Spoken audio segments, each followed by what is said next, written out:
You're going to love this interview. Just got done editing it. I'm glad I got it live for you. I'll be in the comments for the next 30 minutes hanging out, answering any questions you have. In fact, leave a comment below about data points or what you think is going to happen to the company, and I will respond to every comment. Additionally, if you're just loving the content, click the thumbs up and I will go and check out your profile as well and give your videos some love as well. In the meantime, enjoy the interview. Hello, everyone. My guest today is Erik Matlick. He guides the vision and corporate strategy at a company called Bombora, bringing over 15 years in founding, board, and executive management experience. Prior to the company, he was founder and CEO of several advertising technology companies, including Madison Logic.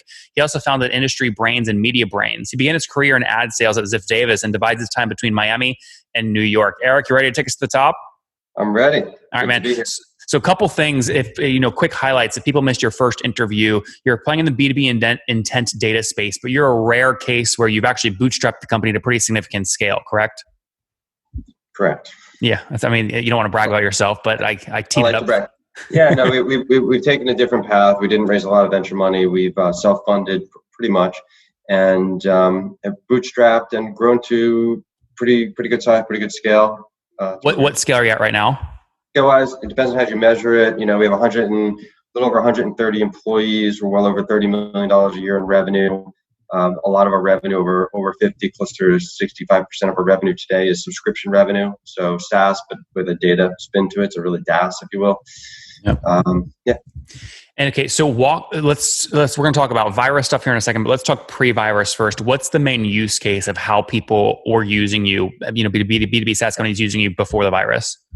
In other words, what does Bombora do, and what is our product? Our core product is what we call company surge analytics. And think about it at a high level of we're able to identify what companies are doing heavy business research on or showing a propensity to potentially buy a product. So in order to do that, we canvass literally millions of companies worldwide. We monitor their consumption habits.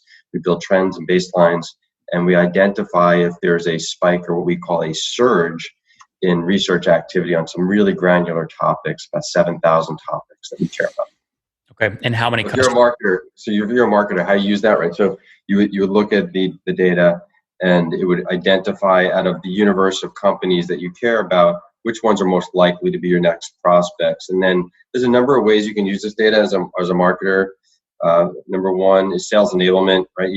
Most marketers have sales teams, SDRs, outbound sales teams, and they usually have a list of accounts that they are trying to sell into or renew. And this will identify of those prospects which subset is going to be most respondent to their messaging, whether it's a phone call or an email or other tactics. So that's on the sales enablement side. Another way to think about us is on the marketing side of things. You're typically doing campaigns that could be ABM campaigns or targeting specific companies with display advertising, digital advertising, billboard advertising, whatever it might be. We're able to help you identify which subset of the universe or your ideal customer profile you should be marketing to, and with what message. So we're able to also identify of the companies that you are trying to engage with, what are they researching right now, and what is the messaging or even the content that you should put in front of those individuals to get the best response. So Erik, on the sales enablement side, if I'm a company that wants to pay to use Bombora, I might upload my customer list to you. And I sell to my customer list like an NPS measuring tool. You'll basically tell me each morning, each week, hey, you should reach out to this company because someone from their IP address at their location was just searching NPS tools last week or yesterday. They're going to buy soon. Correct. So yeah, when I think about that there and get into the tactics, most of our customers and prospects use Salesforce. They have such market share. So we have an integration into Salesforce. And the way it would work is when you're about to start your day as a sales professional, you log in and it shows you your accounts, what are they interested in, which ones are most likely to engage with you because they're surging on products or services that you sell. So it sort of highlights them, surfaces them, brings them to the top so that you can start your day and reach out to those customers. Your tech, though, is cookie-based? Sorry? Cookie-based, IP address-based? We use a lot of different tactics. At the core of what we do, there's a few a few pieces of technology that we've built. First is an NLP engine, so we are able to identify. And I should back up for 1 second.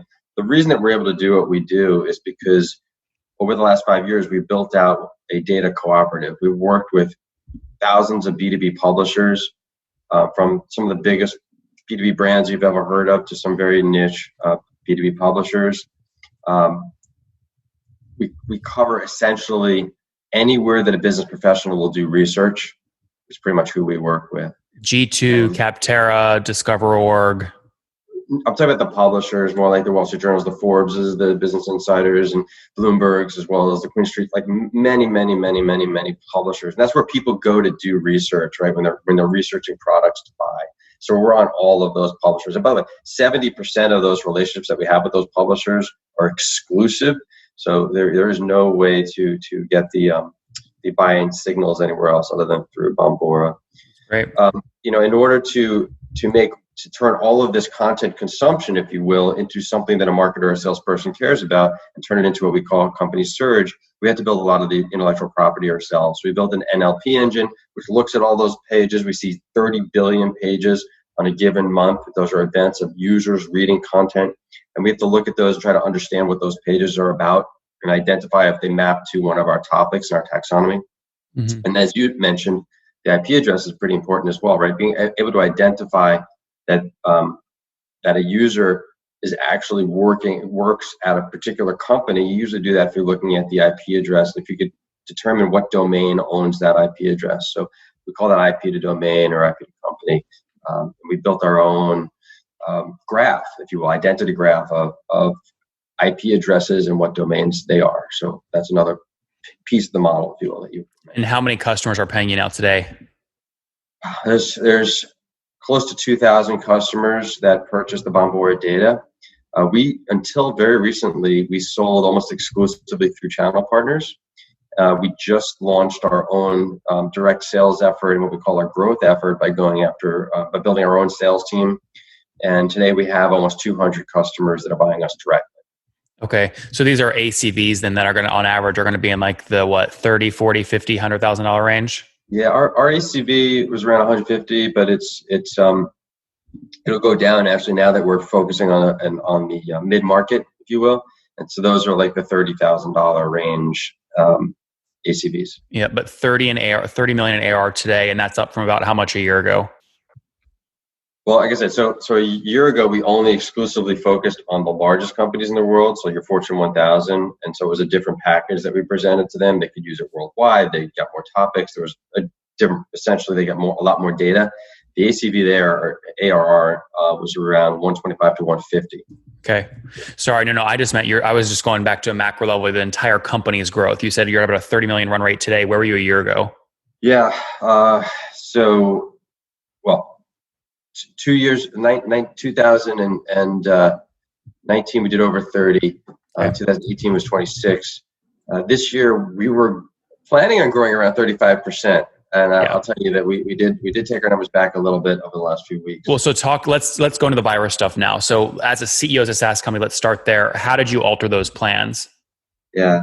So how did we alter what, the financial plans or just overall strategy? Or talk to me first about like, okay, you thought you projected before the virus that you were going to 25-30%. You have a strategy meeting with the team. By the way, you don't really answer to anyone either, so it's not like you're reporting these out to a VC firm, correct? Correct. Yeah. Yeah. So this is really for your own internal purposes. I mean, how have you changed the make of the company in the face of the virus? Have you laid people off, furloughed? Like, what strategic decisions? Yeah. Interestingly enough, we haven't had to do anything like that. We haven't done any furloughs. We haven't laid anyone off. Business is as usual for us right now. We actually had a very strong Q1. In fact, in March, in the last 2 weeks in March, even we closed more new logos, new customers than we've really ever closed before. And I think that's a strong testament to what our team has built and the value of the product. And I think that now more than ever, it's really important for companies to try to identify what's working, what's not working, which companies are really going to buy from them or not. They have less resources. Everyone's looking at their budget, and we're able to identify what companies are really interested in, who's likely to buy or not. So fortunately, things haven't changed there. I will tell you, on our own budget, the big obvious thing is that we had a big budget for our largest part of our budget was for events. We do a lot of events, and for a small company like ours, I call ourselves small still, we're under 500 employees. We had a big hole in our budget as all these events got canceled. We are redeploying some of that money to other tactics that are lead gen oriented, but we won't deploy all of it. We'll hold on to some of that because we're trying to be a little cautious about what the rest of this year looks like, especially the next quarter or two. The other thing that we're doing as a business, and this is appropriate probably to anyone that's listening that has less than 500 employees, we are actively looking at the CARE Act. We've already applied. We put our application in specifically for the PPP, and we're trying to get some of that money to apply towards employees and rent and things like that. Erik, so that math on that is February 2019 to January 2020, total payroll excluding contractors divided by 12 to get it average per month multiplied by 2.5. I mean, what are you expecting there? Like a $2-3 million check? Exactly. It's a little over $2 million for us. I have no idea what to expect. We put the application in, and it's a whole process. Yeah. This morning, right? I mean, it's April 3rd. We're recording this. It just opened today. So you did it with your bank this morning? Yeah, we did it. Well, we've been working on it for a couple of days, and for a few days actually. And as we're doing it, so they're changing the rules. They're announcing new rules. But yeah, it's interesting times. But it's a process. It certainly help to have stuff like that. And yeah. So let's now shift. You have a very unique, maybe the uniquest view into like B2B behavior at a macro level because of the virus, right? You're looking at Wall Street Journal, Bloomberg, you have access to all these things.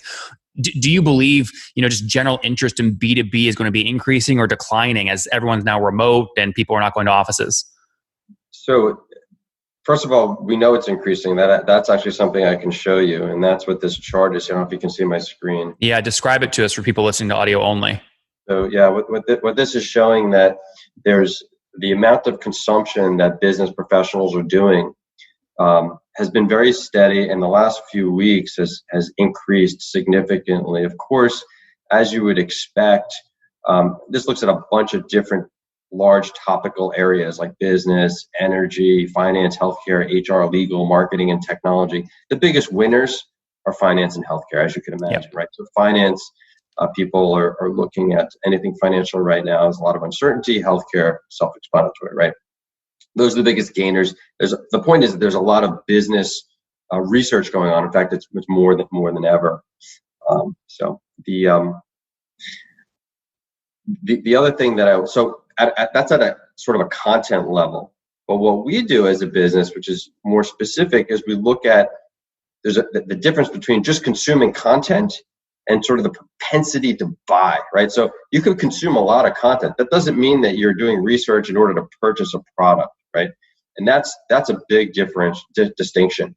So we took a look at, well, what does this mean for companies that are planning to buy products, and how does that compare to last year, okay? And so seasonally, we usually do see companies coming out of December.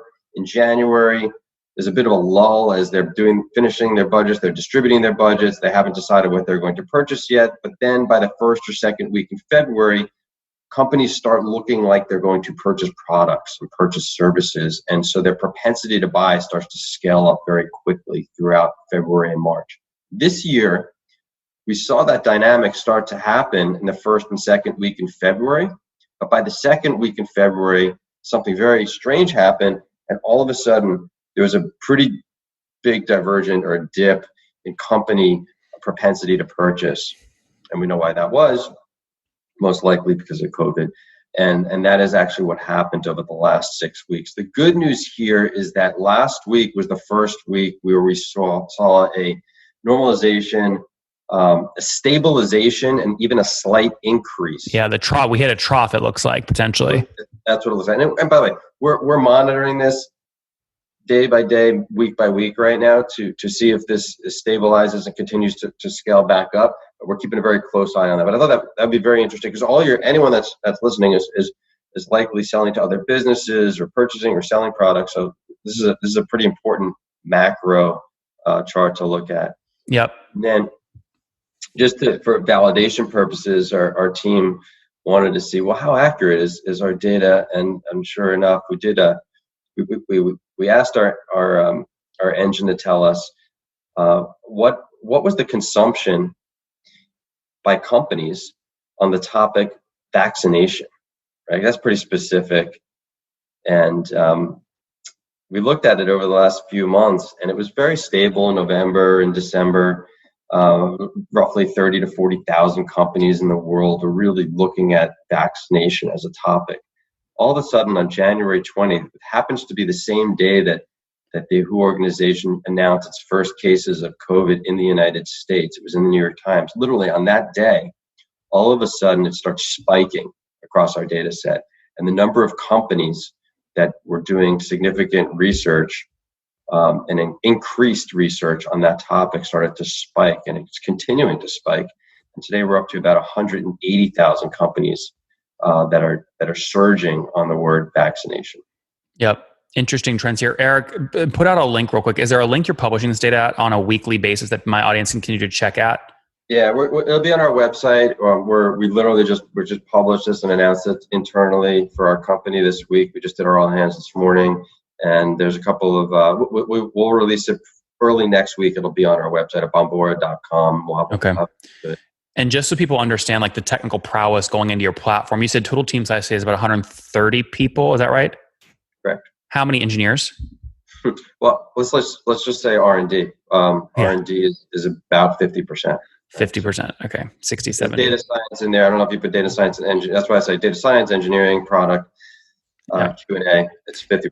And how many quota carrying reps do you have out of curiosity? It's just under 20. 20. Okay, there you guys have it. Erik, this is good stuff, man. Let's wrap up here with the famous 5. We'll make sure we link to this data in the show notes as well. But wrapping up here, number 1, favorite business book. I don't have a business book. I'll tell you, I literally just read. You said Lords of Finance last time. I did say that last time. I'm not sure this is considered a business book, but I just finished Zooked a couple of years ago. So I'll go with that. Number 2, is there a CEO you're following or studying? Oof. I can't. No, there's so many.